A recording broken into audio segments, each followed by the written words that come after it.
तो 4 फल की, लेकिन सदगुरु मिलेगा तो अनेक फल की प्राप्ति होगी। तो ताली वाली बजाया करे, हमारे छत्तीसगढ़ के लोग कंजूस नहीं है, ठीक है। प्रेम हो तो श्री हरि से प्रेम होना चाहिए, जो करे विषयों के भोगी उस पर रोना चाहिए, उस पर रोना चाहिए। ये सत्संग सिखाती है, बिन सत्संग न हरि कथा, तेहि बिना मोह न भाग, मोह गए बिन राम पद, कोई न दृढ़ अनुराग। और जब तक अनुराग पैदा नहीं होगा तब तक भक्ति नहीं मिलेगी, और जब तक भक्ति नहीं मिलेगी तब तक परमात्मा का दर्शन होने वाला नहीं है। इसीलिए गोस्वामी जी कहते हैं, जो मेरे राम जी की कथा है, जे गावही चरित समाने, जे गावही चरित समाने, ते यह तार चतुर रखवारे, ते यह तार चतुर रखवारे, ते यह तार चतुर रखवारे। और भगवान के चरित्र को, जो अपने चरित्र को संभाल करके गाता है, केवल वो सुनाता नहीं, क्या कहा, जे गावही चरित संभाले और ते अवतार चतुर रखवाले। जो भगवान के चरित्र को संभाल करके गाता है, सुनता है, सुनाता है, तो भगवान उनके तार की रखवाली स्वयं करते हैं। इसीलिए प्यारे, गंगा में नहाने से ये तन का मैल जाता है, और मानस गंगा में नहाने से ये मन का मैल जाता है। यदि गंगा जाएंगे स्नान करने तो केवल ये तन का मैल धुल सकता है। सभी लोग हरिद्वार से आ गए होंगे, मथुरा से, वृंदावन से, गंगा सागर से। कितने लोग गए गंगा सागर? हाथ उठाइए, गंगा सागर जाने वाला। गंगा सागर है ना, हम गंगा सागर गए। क्या हम काम से मुक्त हुए? नहीं। क्रोध से मुक्त हुए? नहीं। तो भगवान कहते हैं कि गंगा में नहाने से ये तन का मैल जाता है, लेकिन मानस रूपी गंगा में नहाने से ये मन का मैल धुल जाता है। और मन का मैल कब धुलेगा? जब हम राम नाम को बूटी बनाकर पी लेंगे। तो जिस प्रकार उस बूटी को हनुमान जी ने पिया, उस बूटी को सबरी जी ने पी ली, उस बूटी को अजामिल ने पिया, उसी बूटी को सदन कसाई ने पिया, उसी बूटी को आज लंका में रहकर विभीषण ने पिया। और जितने भक्त ने राम नाम की बूटी पी प्यारे, उनका इस्लोक और परलोक दोनों समान है। और बूटी पीने के लिए ना अपने जिंदगी से खेलना पड़ता है, आसानी से नहीं मिलता। भगवान का नाम आसानी से नहीं मिलता। यहाँ बैठना कोई आसानी बात नहीं है। इसीलिए कहा, मन मंदिर में प्रभु बसाना सबकी बस की बात नहीं, खेलना पड़ता है जिंदगी से, भक्ति इतनी सस्ती नहीं, भक्ति इतनी सस्ती नहीं। मन मंदिर में प्रभु बसाना सबकी बस की बात नहीं, खेलना पड़ता है जिंदगी से, भक्ति इतनी सस्ती नहीं, भक्ति इतनी सस्ती नहीं। ताली बजाइए सभी लोग।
जिंदगी से भक्ति इतनी सस्ती नहीं।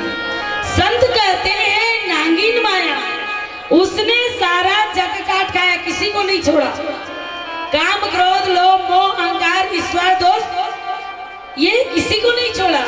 तो संत कहते हैं नागिन माया, उसने सारा जग काट खाया, जिनके मन में है कृष्ण भक्ति उसको नागिन दस्ती नहीं।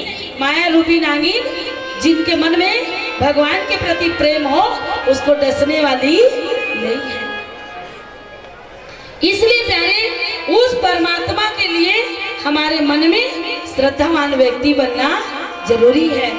और कहा यदि गंगा जाएंगे और कहीं तैरना नहीं आया तो मान लो डूबने की समय आ गई, अगर तैरना नहीं आता तो हम डूबेंगे कि तर जाएंगे? तो कहा वहां तैरता जो डूब जाता वही है, और यहाँ तैरता जो तर जाता यही है। वहां तो डूबने का डर है, लेकिन रामचरितमानस में डूबने का डर नहीं है।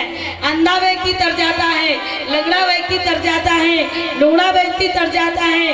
भगवान कहते हैं वो जितना भी व्यक्ति आता है वो सब तर जाता है। इसलिए भगवान को पाना है तो हमें सरल बनना होगा।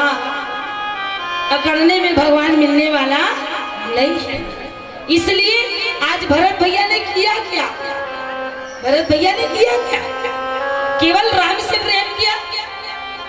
माता कई बोली कि आपके भैया वनवास चले गए, लेकिन हे भरत तुम्हें राज्य संभालना होगा, राज सिंहासन पर बैठना होगा। तो भरत भैया क्या कहा? भरत सरिस को राम सने, भरत सरिस को राम सने, भरत सरिस को राम सने। भरत को कौन स्नेह था? राम। आप राम राम कहीं करके देखिए, 100 बार जप कर देखिए, 108 बार जप कर देखिए, एक बार न एक बार आपके आत्मा को आराम जरूर मिले। राम राम कहने से कहा माँ यदि मेरा भैया वनवास गया है ना तो ये राज सिंहासन पर बैठने वाला कोई पैदा नहीं हुआ माँ, मैं नहीं बैठ सकता। ये भरत जैसे भाई ने कहा। आज का भाई होता तो आज कुर्सी के लिए लड़ाई होती है प्यारे, आज कुर्सी के लिए लड़ाई होती। बाली सुग्री के कथा में देखे ना आप लोग, कुर्सी के लिए लड़ाई हुई, पत्नी को छीन लिया, छीना। लेकिन प्यारे आज परम ब्रह्म परमात्मा का वनवास हुआ, वनवास हुआ तो भरत जैसे भाई को कहा कि भाई तू राज सिंहासन पर बैठ करके अयोध्या का राज्य चलाओ। राम जी 14 वर्ष पूरा करने के बाद आएगा तो वो भी अपने कर्तव्य का पालन करेगा। तो भरत जैसे भाई कहते हैं अर्थ चाहिए न मुझे धर्म चाहिए, अर्थ चाहिए न मुझे धर्म चाहिए, कौशल्या नंदन श्री राम चाहिए, कौशल्या नंदन श्री राम चाहिए। अर्थ चाहिए न मुझे धर्म चाहिए, अर्थ चाहिए न मुझे धर्म चाहिए, कौशल्या नंदन श्री राम चाहिए, कौशल्या नंदन श्री राम चाहिए, कौशल्या नंदन श्री राम चाहिए। तो भरत जैसे भाई ने कहा माँ अर्थ चाहिए न मुझे ये धर्म चाहिए, मुझे तो कौशल्या के नंदन श्री राम चाहिए, क्योंकि राम के बगैर ये शरीर का कोई काम है क्या? थोड़ा ऐसे ऐसे हिलाएंगे क्योंकि मैं छत्तीसगढ़ से हूँ। छत्तीसगढ़ यहाँ दीदी मन घलो हलाए करने से समझ में आ जाए तो ऐसे, नहीं तो फिर धीरे धीरे आपके तरफ भी जाऊंगी, टेंशन मत लो। अब कहा कि अर्थ चाहिए, अर्थ अर्थात ये धन दौलत मान बड़ाई स्नेह ये सब मुझे नहीं चाहिए माँ, मुझे तो केवल कौशल्या नंदन श्री राम चाहिए, जिनके चरणों पर जाने पर कोटि कोटि जीव को आराम मिलता है। आज भरत जैसे भाई ने राज को ठुकरा दिया प्यारे। और राज को ठुकरा करके जब राम जी को लाने के लिए पूरे अयोध्या वासियों को लेकर गए ना, माताएं भी गई, पिता का स्वर्गवास हो चुका था। अब कहां से कहां कथा चलिए मुझे पता नहीं है, मैं अपने हिसाब से सुनाने जा रही हूँ। ठीक, अब हुआ क्या कि वो पूरे अयोध्या वासियों को लेकर चले। जब वो गंगा नदी के किनारे पर राम जी से मिला, गुरुदेव से मिला, गुरुदेव ने कहा भरत तुम्हारे मन में और कोई लालसा है और कुछ चाहिए तुम्हें? कहा गुरुदेव एक जीव, एक शरीर से अगर जीव निकल गया हो ना तो उस शरीर से पूछने की जरूरत नहीं है गुरुदेव, क्योंकि जब से मेरे राम जी इधर आए हैं ना तब से मेरा प्राण मृतक के समान हो गई है, मृत्यु के समान मैं जिंदगी को जीता हूँ, क्योंकि मेरे राम के बगैर मेरा ये जिंदगी कोई काम का नहीं है। आज तो मुझे दोष लग गया गुरुदेव, आज मुझे दोष लग गया। मुझ जैसे भाई को तो इस संसार में जन्म लेना नहीं चाहिए। आज अगर मैं जन्म नहीं लेता ना तो आज मेरे राम को वनवास जाने की जरूरत ही नहीं पड़ती गुरुदेव। आज मुझ जैसे मूर्ख भाई पैदा हुआ ना इसलिए मेरे राम को वनवास जाना पड़ गया। इसलिए गुरुदेव कृपा करके मुझसे मत पूछिए। भरत के आंखों में आंसू था, क्योंकि भाई हो तो भरत जैसे, भरत सरिस को राम से नहीं।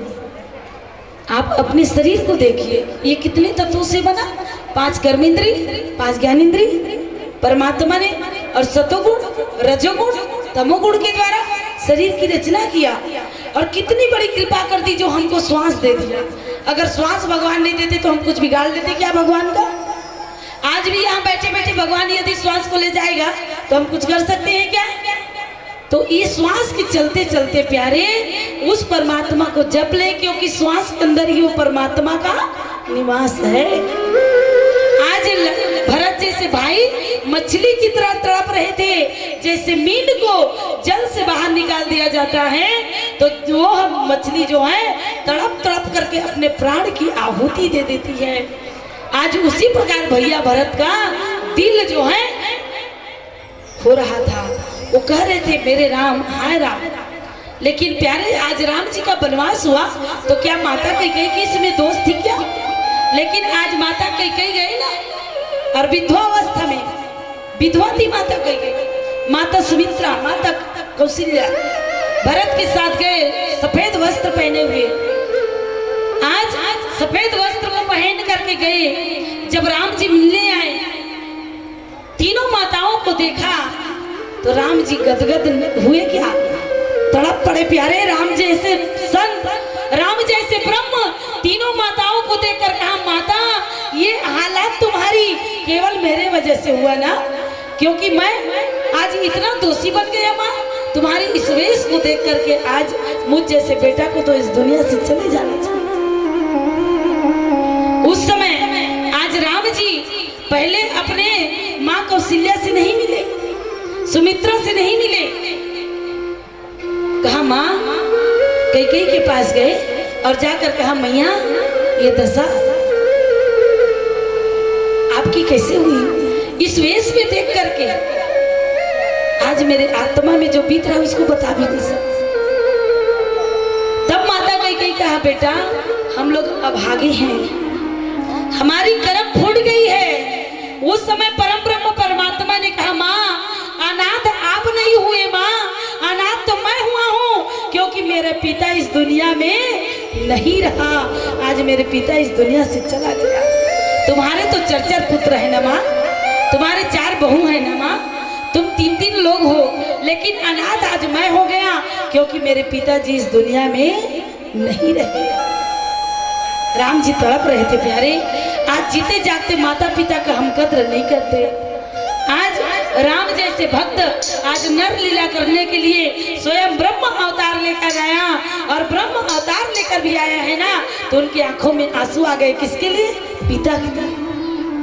और पिताजी भी क्या जब मृत्यु हुई ना तो केवल श्राप लगी थी पिताजी को।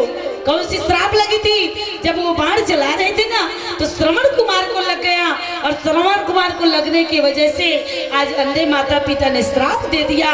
श्राप देते हुए कहा कि जाओ राजन जिस प्रकार हमारे एक अंधे माता पिता का एक लाठी एक सहारा था, जिसको तूने अपने कर कमलों के द्वारा उनकी प्राण को ले लिया। लेकिन राजन याद रखना, आपके भी 4 पुत्र रहेंगे, लेकिन मृत्यु के समय में एक भी पुत्र आपके पास नहीं है।